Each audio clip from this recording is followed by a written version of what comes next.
Now, where do we go from here? Now, it's important you watch yesterday's video. I talked about this very, very important.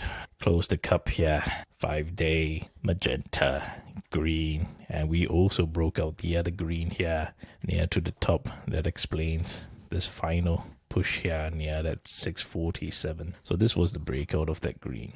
At this point, you understand that there is already a nested structure here of that inverse head and shoulder.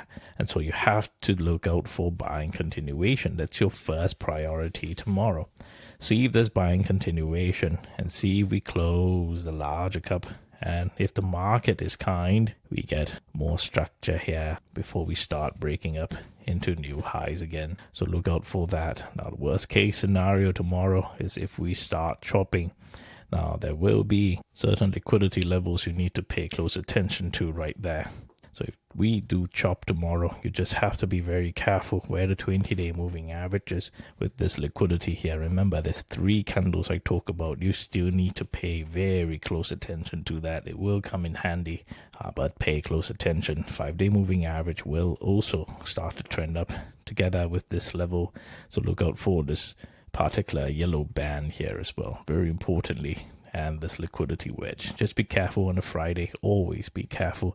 Now, if we do start dumping, you have to look out for that yellow algorithm minimally of this 20-day moving average, and look out for the liquidity grab if this wants to head down, returning back into that green algorithm. So if we do not cross below that 5-day moving average, and you will see that here, the 5-day will most likely be following the orange algorithm. So if we do not even cross below the 5-day, and we do not even cross below the 20-day, you have no reason to short this, right? So 5-day, watch out for that.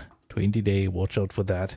You know the 2 liquidity levels with the orange algorithm and the yellow algorithm right there before this wants to head down. So just set alerts and be more careful here instead of being so short biased, all because we are at some highs and you cannot believe that the market is at that high and you have to insist on shorting this.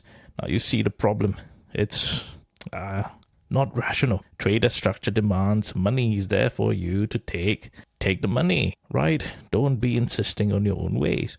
So quite straightforward structure here. As long as you've been following for the entire week, you would have already seen this happening, and we are just waiting for confirmation before taking our trades with precision, as you've seen what we do in the first half of every video right there.